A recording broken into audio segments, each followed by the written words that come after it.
Hello, everyone, and thank you for joining us today at Genius Machines 2020 Virtual Summit. I'm Frank Conkle, the Executive Editor at NextGov, and I'm happy to kick off the next panel, Emerging Technology in Space. I think it'll be the coolest panel, but we'll see about that. We're going to be discussing emerging technologies relevant to space, including data, artificial intelligence, communications, and the equally important workforce component necessary to maximize the proliferation of technology in space. So now we're going to take a couple minutes to introduce our panelists, beginning with Dr. Andrew Brooks. He's the Chief Data Scientist at the National Geospatial Intelligence Agency.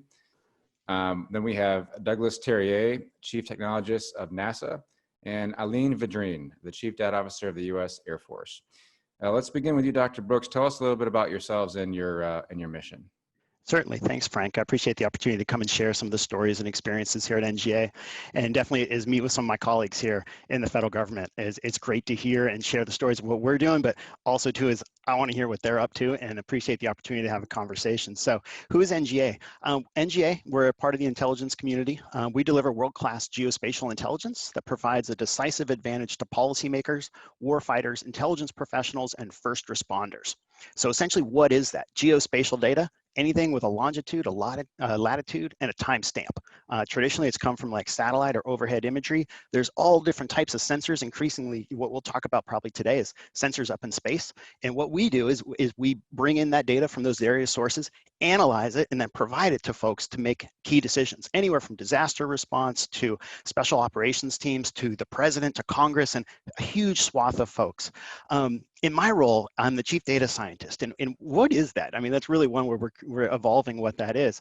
In my role, what I do is I help the agency prepare strategies to create maximum value out of the data that they have, the existing data, the new forms of data, and then future forms of data, which we may talk about here, is like, how do we use that? How do we create value out of it? Maybe we'll get into artificial intelligence and things like that, but let's keep it real fundamental. How do we create value out of that to contribute to national security? And my perspective or lens on that is I really look at what's the uniform of, or the intersection of people, data, and technology. It's more than just about data. It's more than just about technology. It's more than just the people. It's the intersection of these things for data science. And it's the definition of that I push out there really is data science is the art and craft of people leveraging technology to create value out of data. Artificial intelligence is part of that, machine learning, NLP, things like that, enterprise data management, taxonomies, data structures, all of those things kind of is in my job jar, are the things that I look at and bring strategies from, other locations into the intelligence community and share them with inside NGA and then push them out to other folks, including folks here in the call. It's like, how do we share these best practices, or even won't say best because many of them are new. They're new and better practices. How do we do that? This perspective on like people, data, and tech kind of comes from my background, in that prior to joining the IC a couple of years ago, I worked in industrial research. I worked in product management for startups and consumer companies here in the Bay Area. San Francisco Bay Area is where I am. So bringing that experience of having done that and bringing that into the IC and finding the parallel and the intersections between those experiences. How do we do that? How do we take, a directive from Secretary of Defense or others of like, hey, go use artificial intelligence for national security? God, okay, that's really big. How do we bring that down to a project, and how do we focus that on a specific effort that we can measure and we can metric and figure out, are we doing this to contribute to national security? What can we learn? How do we share and spread those ideas with others? So it's an incredibly fun and exciting and challenging job all at the same time. And I really appreciate the opportunity to share some of our stories here, and really look forward to hearing from my counterparts here to hear about their stories and sharing these better practices with others. So thank you, Frank. Appreciate it. Yeah, I love that passion. Douglas, let's go over to you. Hey, all right. Hello, everyone. And thank you very much for giving us an opportunity to be a part of this very important conversation. My name, again, Douglas Terrier. I'm the Chief Technologist at NASA.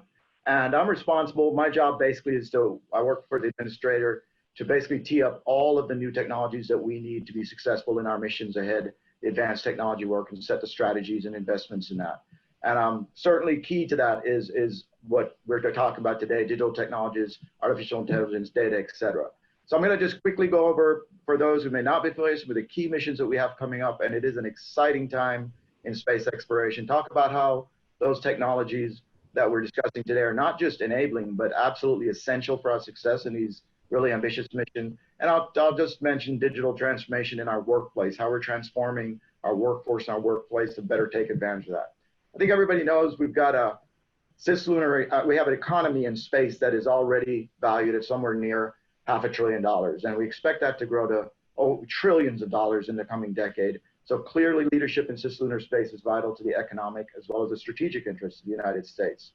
At NASA, we're embarking on an incredibly ambitious set of missions, flagship mission being the Artemis program, which will see the first woman on the moon and return humans for sustainable presence on the moon starting in 2024, and also put in place a gateway in orbit around the moon as a stepping stone, a port, if you will, as a launching point onto Mars and other points in the solar system. The key here is that we're going to do this in a sustainable way, utilizing the resources on the moon to create the consumables, both for human as well as for fuel and other commodities we need. And we're going to take that model forward to Mars. We've also got hundreds of robotic missions that are already in place, and we expect to expand that out into the solar system with even more exciting missions, search for life, and look back into the beyond, into the deepest regions of space and time in the coming decade. We expect also to take forward with us the model that we've used in International Space Station, where we're partnered with a lot of commercial entities as well as international partners, and to expand that partnership as we go forward, both drawing on the growing commercial capability. So we expect to see exponential development of cislunar space for both strategic exploration science and commercial activities in the coming decade. So quickly on technology challenges, I'll just touch on a few of these and hopefully we can have more time to go into them. But when we talk about going to Mars, we're looking at 40-minute light time return, right? We're already doing that with a lot of our robotic spacecraft. That presents a tremendous challenge because the human in the loop sort of mission control model does not work when you're 40 minutes away from the crisis. So we have already pioneered a lot of autonomous operation, and that will continue to be the case in our human missions as well, relying heavily on artificial intelligence and autonomy in our spacecraft. Secondly, when we talk about these hundreds of robotic spacecraft, we talk about human presence on surfaces, on planetary surface, certainly the International Space Station, and eventually throughout the solar system. We're really looking at developing an Internet of Things, if you will, a comm network, an Internet of Space that will connect all those assets together, as well as with our partners in the strategic world as well. The other point is that all of that new technology is resulting in a tremendous amount of volume, velocity, veracity of data that is simply too much for humans to process. So we're relying heavily on artificial intelligence, both on board to maybe do a lot of that processing on board, and then on the ground to turn that information from data to information to decision making. And finally, I'll touch on our workforce and our workplace. We've kicked off a digital transformation initiative at NASA, which seeks to really revamp our entire work processes as well as our workforce culture to really be poised to better take advantage of what will be an integrated machine human intelligence operation in the decades to come. So a lot to talk about there, and I look forward to the conversation. Yeah, I was going to say, is that all we need to build a space IoT network and then have sustainable human presence on the moon by 2024? It seems like it's a piece of cake, right? Yeah, no problem. We got this. Yeah, we got this. Eileen, let's go over to you. Talk to us about your role in the Air Force. Well, I should begin by saying I talk about the Department of the Air Force, and the Department of the Air Force today has two services, the Air Force and the Space Force. And together we're working in concert with each other to really, the vision of my organization is really to fuel data innovation across our department, both services in our department. And really we are striving to empower and posture the department to really harness data for competitive advantage. And we do that through, I like to say, people, processes, and tech and data. And so we've, in the Air Force, we really work in concert with looking at not just the data piece, but working with my technology partner, Lauren Knausenberger, who's the Deputy CIO, and Mr. Rich Lombardi, who's the Deputy CMO, because it's not just about getting the data right, it's about getting the tech right and making sure that the those business processes are actually optimized so that we can actually be get the optimal return on every single investment we make forward. And so it's really a partnership. And I heard Douglas talking about like how it's really about working across lines to make sure that we're working in concert with each other. So I really, when I look at those people, processes, and tech lines, we're trying to make really deliberate, intentional investments in each of those portfolios moving forward. And for me, the people part is critical moving forward, because that is really the backbone of how we move forward. The technology we have today is it's going to change and evolve, but our people have to be ready for that change in the evolution moving forward. Yeah, I totally agree. I mean, all the tech in the world doesn't mean a lot if you don't have the right people in your organization. I definitely want to get to that in this conversation. But first, I think one thing that you all three have in common in your missions is the import of data. And so I want to start with you, Dr. Brooks, on where NGA is getting its data from, who its industry partners are, and how these processes have changed in the last few years since you've been on board. I know that's a big part of your role there. And how do you make value from all the gigantic amounts? I can only imagine the volume of geospatial information that you guys deal with on a daily basis. But how do you get value from that? It's a really good question, Frank. And it's one where I'll dare say maybe space name. It's kind of cosmic, like how big and ranging and scoping this is. It's just some of the histories. We've gone from getting a single overhead image of a place years ago from a balloon to a plane to a U2 to a satellite to now just the wealth and range of options that we have. And it's just like going into the sources of data that we have. We have the ones that we've had from before where we have NRO and others, with inside the federal government who are providing that. Then we have commercial imagery and data providers as well to bring all those different sources in. As you note, it's almost a flood. And I don't say, you dare say the chief data scientist says there's too much data coming in, but sometimes there is, you're just like, whoa, slow down, is getting those sorts of things. It's almost can be overloading for our analysts, is having a range of so many different data sources outside of there. So one of the things that we really work on is in bringing in this data is, what is the minimal amount of data? How have we made the decision? Or what is the decision that an analyst or an individual is facing a decision maker? And what is the data that they use for that? What is some additional data that can help them be more informed in doing that? Right? And incrementally build that sort of thing out, not just flood and drop, hey, here's a new sensor, here's things like that. That's really hard. That's not efficient for analysts. They want to be able to build on experience and knowledge that they have right now. So that's a lot of the work that we do is working with our analysts in hand and the decision makers to be what's that additional data that you need for that. And then go to the commercial providers who have all that, who can get us, can you get me a LiDAR of this? Can you get me a SAR of this? It's available, which is great. One of the things that we really focus our energies on is engaging with industry and others. And this is not just through us, this is like through the Open Geospatial Consortium and others, is how do we better make sense of all that data? If I'm getting this image with this sensor, here's the metadata coming off of it. I want to compare it against something else. How do you do that? You can't do that one at a time because it's not one picture here and another picture here and you can compare it. How do you compare those things? So it's one of working with industry and the broader like geospatial data community to be able to understand and having the ugly word of standards and norms about how we structure the data, how we make it available, how we ensure the provenance of that data, how do we call internally provide joint assurance of the many different sources that we have, because at the end of the day, we'll provide that to a decision maker and they're going to want to be able to trace that the whole way back.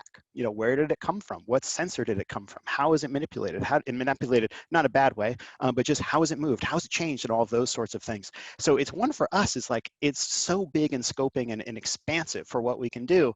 So much of my work is working with our analysts and others inside the agency to bring it all the way down to the analyst at the desk, right? And scaling from there to get to how do we interact with all those commercial providers. The notion that you had the question is how do you create value out of it is our work very much throughout the agency is situating with that decision maker. What is the challenge that they face? What incremental value can we have? Let's go find the data to go help them do that. Let's make sure that data is interoperable, that it's scalable, that it's findable, that it can be analyzed in different sorts of ways, and really ground that value creation in the decision maker themselves, and then working with the commercial providers to be able to figure out what the data is. So it can be a challenge, in doing that, but it really then asserts is are we providing, by using these many sources of data, are we providing real value to the decision maker, situating it as close as possible. They're working very closely, iteratively over time to be able to get this. Yes, you have made a more informed decision that has positively changed national security. I wonder too, staying with you, Andy. So think about this volume of information that is out there and this increased reliance on commercial partners that you guys have had in the geospatial realm. It's kind of interesting and almost fairly progressive from an intel agency to do this much stuff, take this much open source information in. You guys still mix a lot of your special high side sauce with it, right? There's still a large component of the work that is classified, but it seems like there's been this shift in the last few years where so much more of what you guys do is out in the open, and that's even had a sort of a impact looking from the outside on the people you can bring in and the folks that you're bringing into the organization, which I think is kind of fascinating itself. It tremendously is. I mean, it's one where it's like our market is frankly, it's become pretty competitive, and that there are other outside providers who are providing, air quote, intelligence from satellites and things like that. What's great and what I get excited about is that means there's now more people working on this challenge and this problem. How do we analyze different sorts of imagery and different sorts of data to create value out of it? And there's a bigger community of folks. Whereas before, if you were interested in that, you could only work for us. And that was great, but that's, from a biological system standpoint, that's kind of a closed system.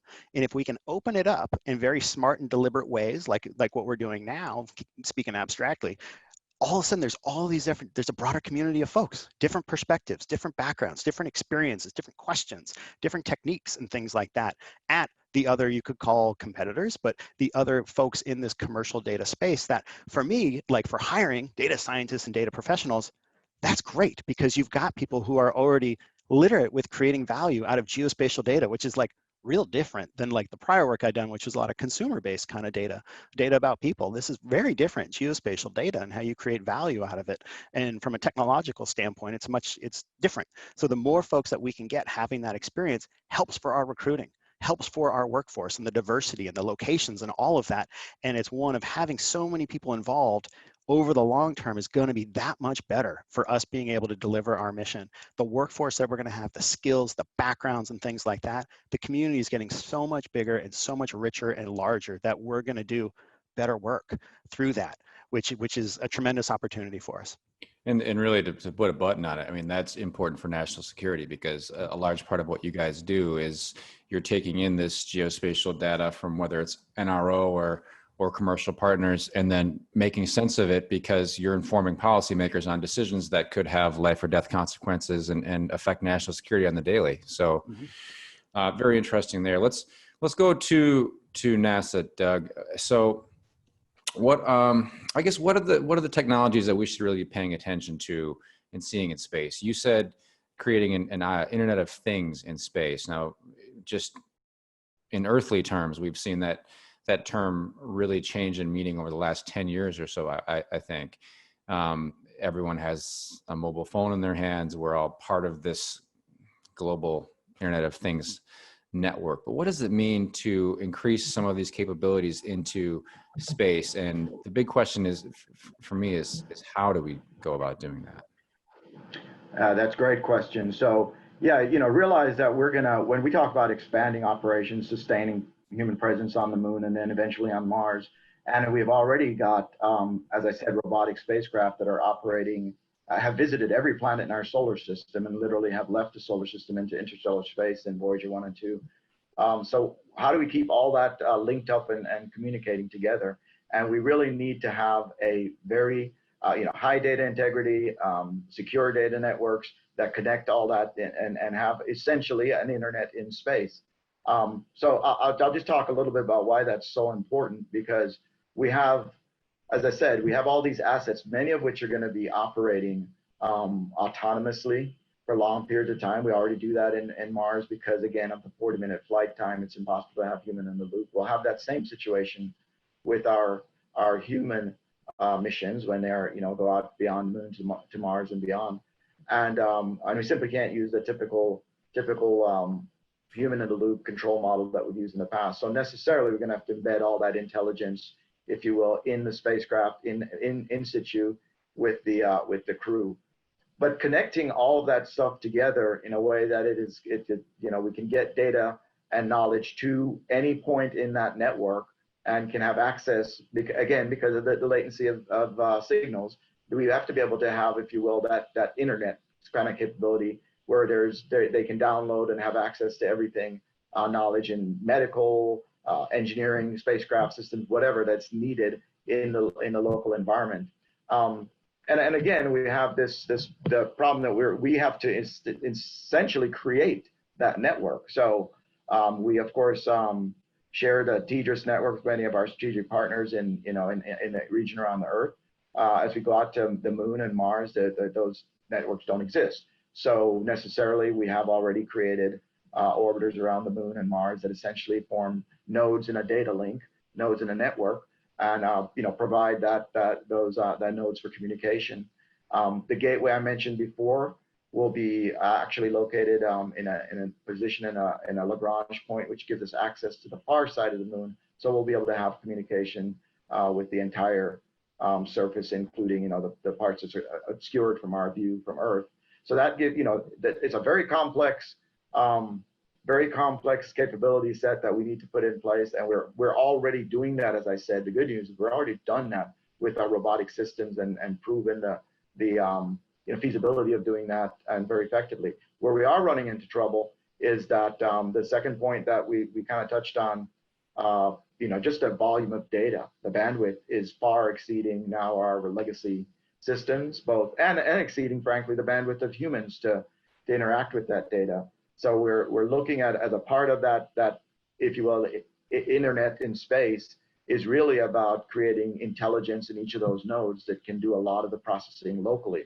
I'll give you one example that may not be widely known, but you've probably seen announcements that we have now identified literally thousands of Earth-like planets around distant stars. That search was done using a lot of our space observatories, but we literally targeted millions of stars, billions of potential targets, and artificial intelligence was used to sort through that data because it was simply too voluminous for any human to look at, and successfully narrow down the focus to where our analysts could, not unlike what our intelligence community is faced with, to the real information we need to pay attention to, and that's led to this very successful. That's one example.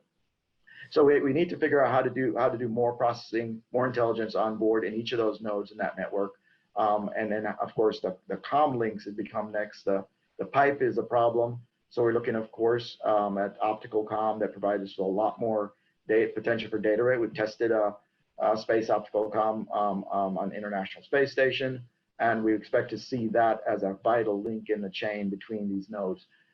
I'll mention just quickly, and a last point, that you've touched on commercial partners, and we're all looking, I think, at what is the right relationship between how much of this do we need to do, how much can we rely on commercial partners, and we will certainly have commercial partners as a part of that network system.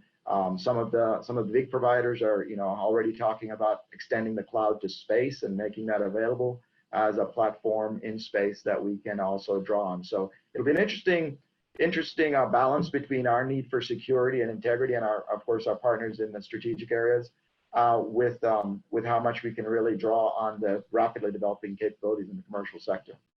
Yeah, I mean, it's such a challenge. It's impossible to see, a singular agency or even nation doing all these things alone.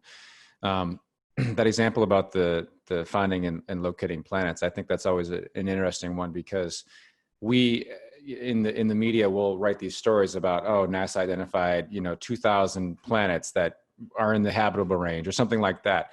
But the how part always gets left out, right? There was a monumental challenge in just going through that data that sometimes has been over years, right? To look at these tiny, minuscule changes in the light bending around these planets from their stars. It's fascinating. One other thing about NASA, it's you guys have craft that are literally still in space from the 70s. Voyager 1 and 2 are great examples of that, where we're still in, I think, temporary communication with them, and they're like in interstellar space, right? That's correct. So the things that you do now still have to be able to communicate with those spacecraft, and those spacecraft were built in a very different era, right? I mean, the amount of That's exactly right. memory on those And puppies in is fact, less than a phone these days, right?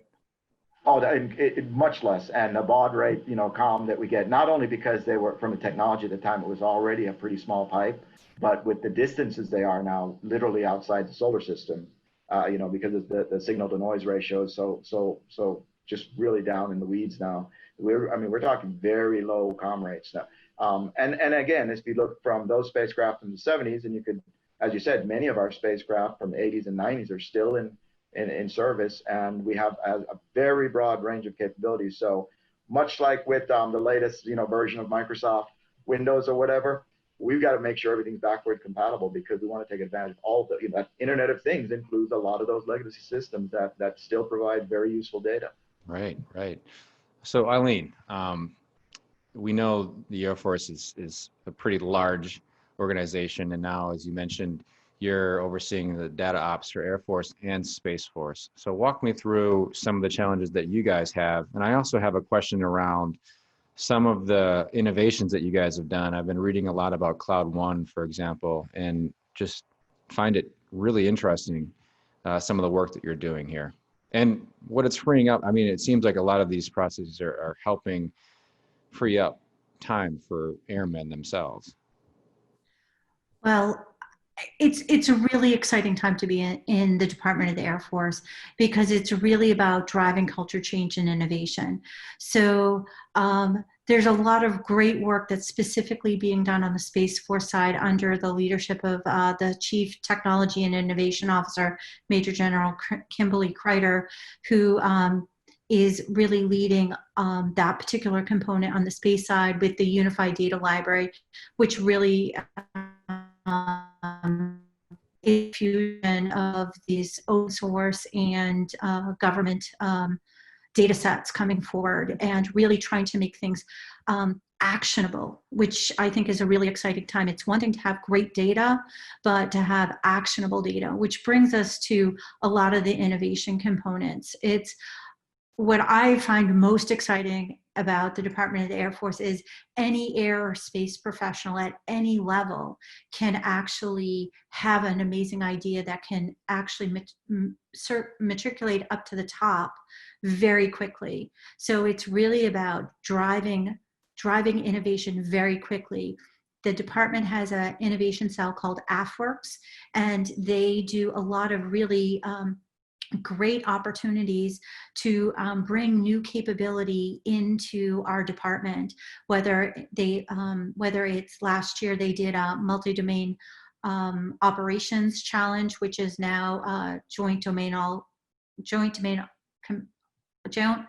command and control. It's Friday afternoon, so I apologize.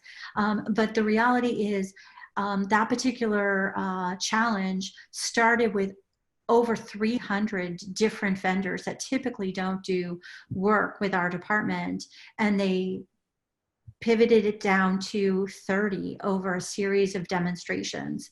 And it really brought new capability, specifically for my team in the data environment. Some of the tools that we're using today came from these non-defense traditional companies into our department very quickly. And I think that's what's exciting. It's really about how do we generate change as quickly as possible so that we can leverage tomorrow's technologies today. And so it's really exciting.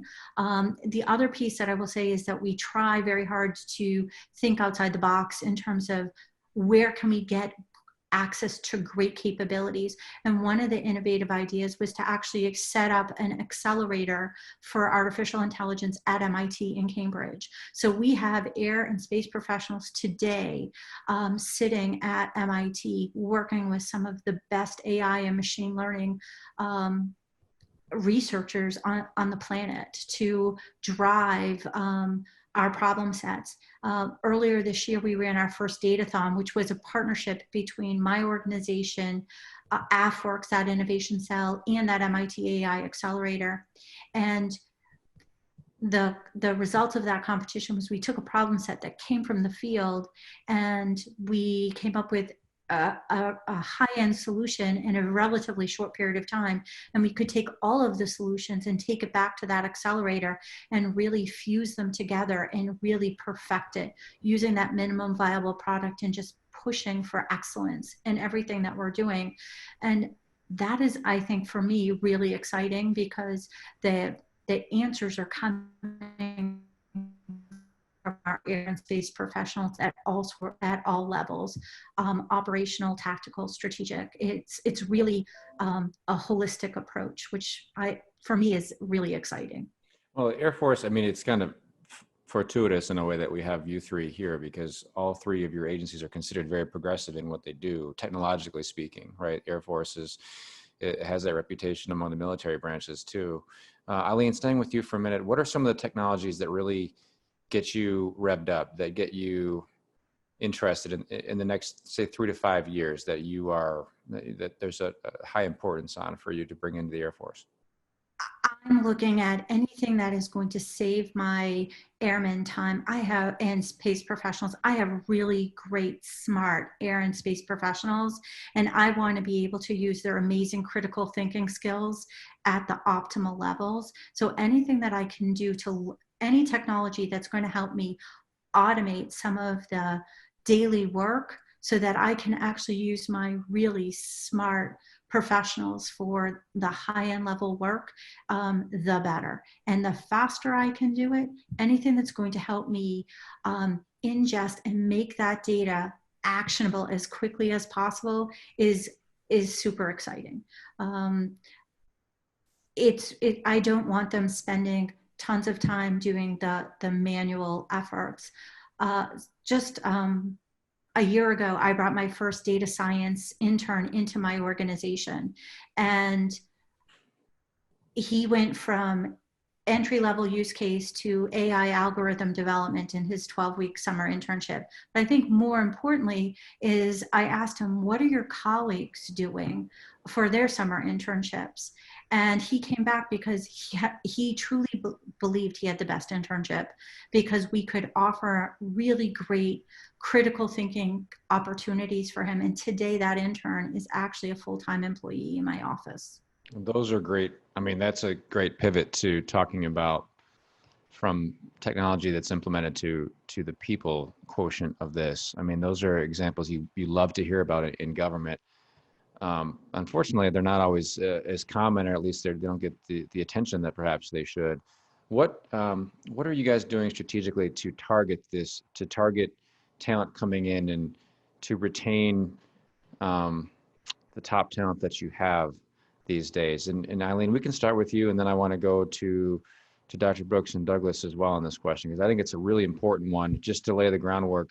I think everyone's aware of the sort of competition, especially on the technical side, for talent between the government and the private sector and yada, yada, yada. But there are some advantages that government does have. I always think the missions can be some of the coolest selling points. But, you know, we're having this conversation in a pandemic, in a tough time economically for many people. But let's hear some of what you guys are doing on that front. Absolutely. This is probably the favorite part of is investing in my people. And it begins by making a deliberate, intentional effort to bring them in as quickly as possible, but bringing in the best talent. And not only are we doing interns, but one of the things that excites me is that this year, today's cadets at the Air Force Academy can actually major or minor in data science. And those air and space professionals will go into all of our mission areas when they graduate and get commissioned. And that creates a whole new baseline for us to build from.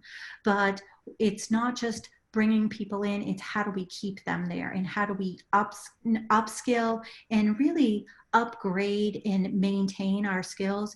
And so in partnership with our CIO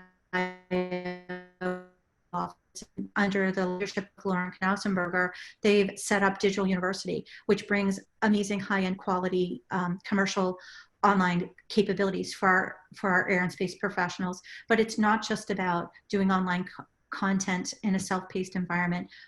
We've partnered with our Air Force Institute of Technology to have an online graduate program or certificate program in data science. training our data governance professionals to running a boot camp to sit for the ICCP federal sector data governance professional certification, and making sure that we have capabilities for all, strategic, all the way down to the tactical level. And I think that the other piece that is very interesting is our computer language initiative, where Andy comes from the Intel community, and we pay people to be proficient in foreign languages. And the idea behind CLI, Computer Language Initiative, is to pay for proficiency in computer languages, which is really, it's foundational for, at least in our department right now. And too, I will add, you mentioned a lot of online and virtual efforts. I mean, those efforts are even doubly more important now because we know travel is suspended for a lot of agencies, and it's not a safe time to do a lot of those things, but being able to virtually onboard people, for example, I saw plenty of examples in the Pentagon of this lately, where instead of taking the oath in person, they're switching to doing that virtually, just because that's the best way to get people started sooner. Otherwise, we got to wait months to get them on board. I mean, those kind of things make sense.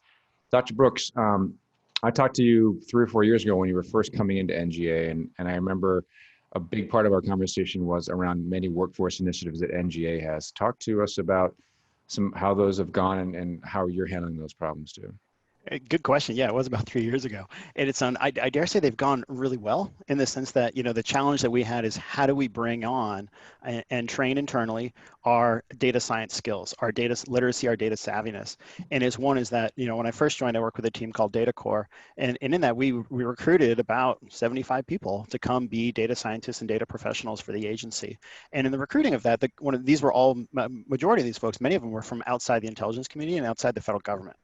A key selling point or recruiting point for them was truly the mission. It was, I'll say that, it's like you'd sit with somebody and say, you're going to work on a data science problem that's going to help change fill in the blank. We could go down to past historic things of like the Bin Laden raid or whatever would happen next, to disaster response and things like that. You got to really know your stuff. This is not as simple as, doing route algorithms or something like that for a car share service or ad targeting or something. Like, you got to really know your stuff. So like, how good do you know your stuff? You can prove it here. That was a good selling point to get some folks in. I had to scare them a little bit on like how high stakes these sorts of things are. That was a key bit of bringing those things in. We've had a number of great initiatives through the years on recruiting like that, going to different places to recruit folks, and it's going and hitting the different targets. There's this short list of all the very best computer science programs and things like that. Well, we go to those, and we go to the next, and we go to the next, and we go to all those little pockets of places and look for that amazing talent and pull. Like, what we're trying to do is diverse backgrounds, diverse perspectives, diverse cultures and things like that to come be part of this community, and look for those folks who are game, who knows something and they have a thirst and they want to learn more, and they want to jump in and roll up their sleeves and just start going, and bring them in. And that's been a tremendous slot or angle that we've had to bring new talent into the agency, and then put them into situations where you are new and you're going to work on some high stakes problems, and it's one where it's like, here's a key national security threat, and we're going to put you in there in a team and pair you with somebody else so that you can really learn these experiences and demonstrate value and create value in the community as fast as possible. You're going to get in here accessing code, writing algorithms, and deploying it, so to speak, to production to impact a decision maker within crazy short periods of time, so it's which is different, not one of those, oh, you got to wait a couple months for your computer or anything like that. Now we're going to throw you right in, with somebody working with you, and you're going to jump right in, and you're going to feel that excitement that you can kind of hear in my voice when we're doing this kind of stuff. So those have been some internal initiatives, or external to bring folks in, but then internally as well is, and it's almost we found from the pandemic here, is one where now for recruiting folks, we can do work more openly and more unclassified. And, in this situation now is we had folks who needed to contribute to mission in their work, but could not be inside our secure buildings and things like that, which before was like almost impossible. And, and now it's like, well, wait, abstract the problem that you're facing, get the tools available on the unclassed side, make sure that they're all secure and things like that, and go and solve problems and push them up to the high side. That is a great recruiting tool internally to keep folks, because it's like, you can keep doing that cool stuff and we're going to make those tools available there to keep folks really engaged and contributing to the mission and the value, but also too on the external recruiting side. Because before, I remember trying to recruit folks and being like, okay, cool, so you're going to come here, but you're going to work in this secure building and you're going to have to work on all high side tools. And like, I know I'd love to get you that tool, but I haven't got it ATO'd yet and things like that, and all that kind of process and secure stuff. Well, that's changing now, which helps us both from the retention, but then from the recruiting side. You could be a top-notch data scientist out here in the Valley doing crazy stuff, and you don't need to disappear into a skiff, is the language that I describe it. You can keep working on amazing stuff, high side challenges, high side problems. We got all the compute there, and you can work in this, I won't say it like open or public. It's completely, it's secure and all these sorts of things, but you can work from home.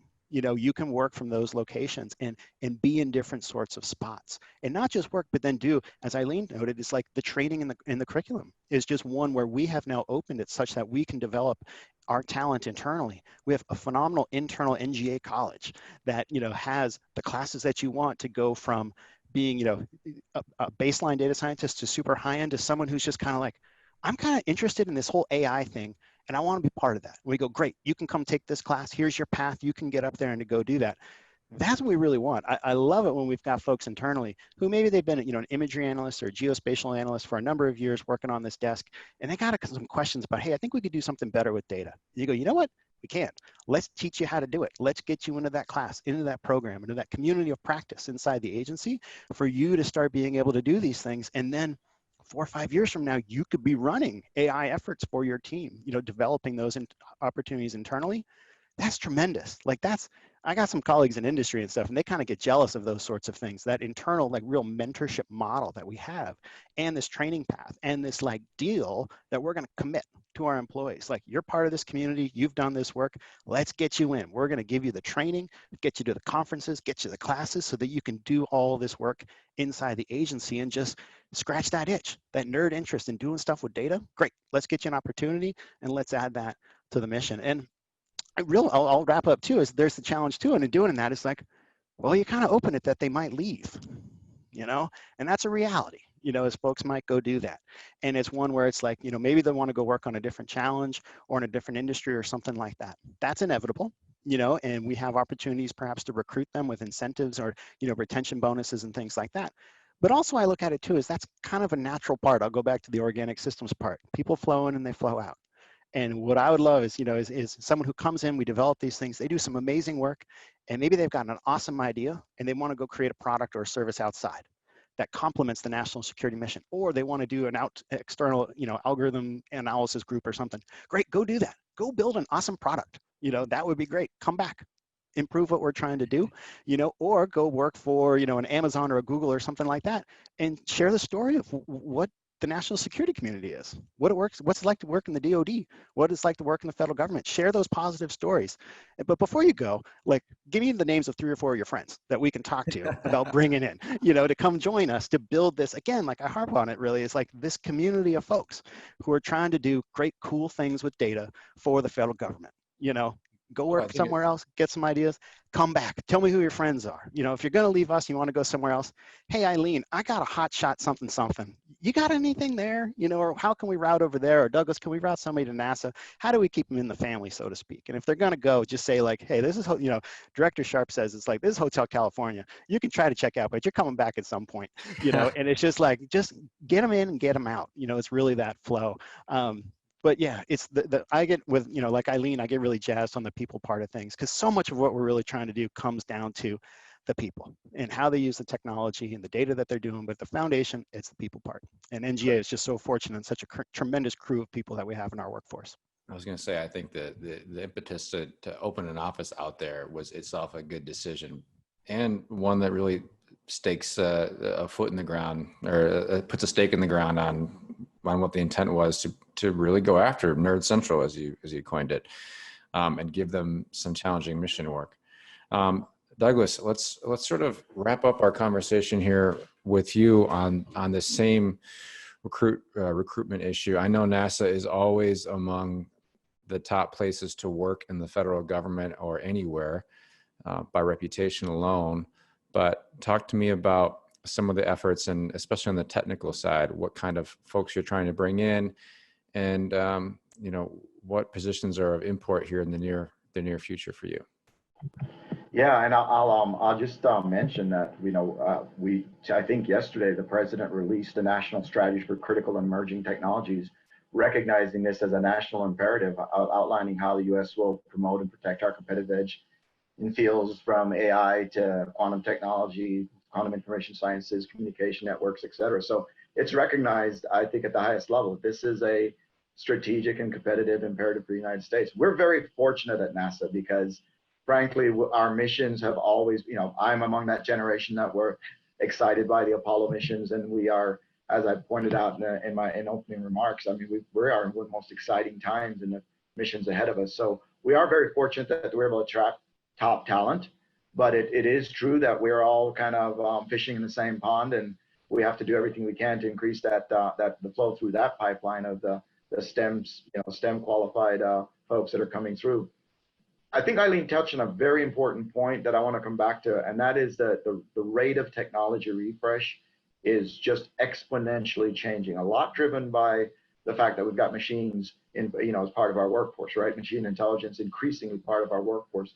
And what that means is people like myself who graduated with you get a PhD in aerospace engineering and that'll serve you well for your career. That is not the reality that our incoming folks are facing. A technology refresh rate every 18 months or so requires us to have both a workforce and systems that are able to be agile and adapt at that rate.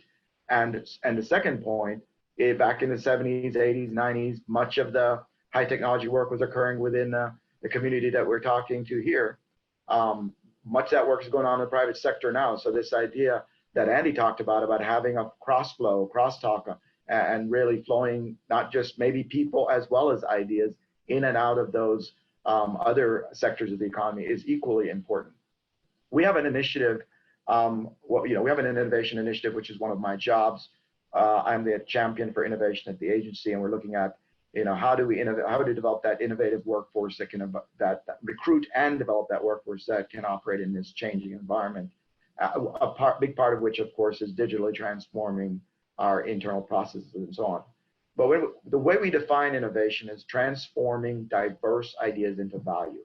And that diverse piece is really interesting because it means that we're looking in non-traditional places for new talent.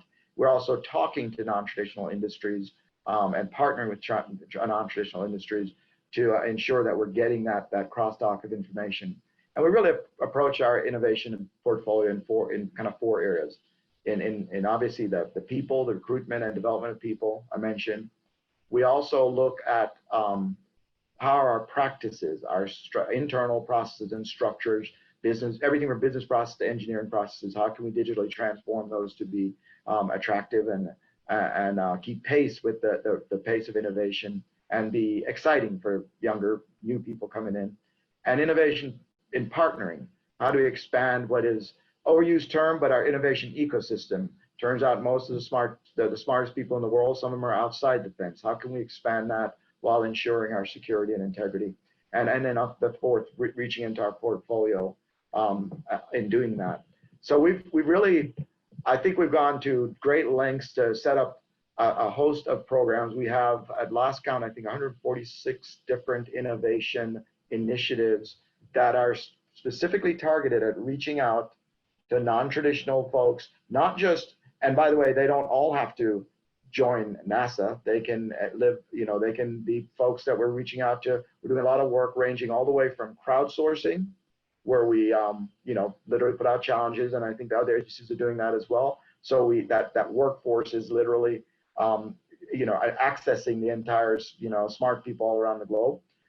We have, for example, we just released Tipping Point awards today that are intended to really seed innovation in the private sector that we can then draw on. And then, of course, we have our formal, all the way up to our formal contracting mechanisms where we're working to incentivize innovation and I'll use as an example, the commercial crew and cargo programs, which have been very successful with the first flight of the Crew Dragon a couple months ago. And the first operational flight coming right up. Is an example of where we have actively sought out innovation in the private sector and partnered with them to really foster that innovation. We don't look at that as a competition. We look at that as part of our mission, is it kind of increasing the value proposition in the entire ecosystem of our space exploration partners. We are specifically, though, doing a lot of work in our internship programs where we can bring people in, have real and working with Space Grant Consortium throughout 50 states, consortia where we work directly with college, particularly graduate students, that we bring them into the solution space. So they're not, in other words, they're not getting grants just to do cool research. They're actually working on mission-specific problems in graduate school. Then we bring them in as interns. And then we have structured our really a phased approach to how we manage risk in our program. So bringing in new, fresh talent that can work on pretty wild ideas, take a lot of risk, fail a lot, learn a lot without, impacting billion-dollar spacecraft or certainly life. And then we bring them obviously up and, phase them into the next stage of program management into more maybe instruments or subsystems. And by the time, we get them into managing life critical or multi-billion-dollar programs, they've had that experience. So continuing to, I think, provide that, and all of us on this call, I think, really are, I can say for myself, the missions, as I said, back in the space industry provided inspiration for my career, and I think we all recognize we have that responsibility to continue to be that beacon for young, aspiring innovators in this country going forward. I mean, I agree. I think I'm glad you brought up those tipping point awards too, Douglas, just because some of them are almost outlandish science fiction sounding. I mean, one of them was giving some funding to building a 4G network on the moon. I mean, this is stuff that 10 or 15 years ago, people would have said that's absolutely crazy. And then, there are people working on these problems now and across all three of your diverse yet extremely important mission sets. Well, I privileged to talk with all three of you, Dr. Brooks, Douglas, and Eileen. Thank you for your time. For our audience, hopefully you learned something along the way, and stay tuned for our remaining sessions. Take care, everyone.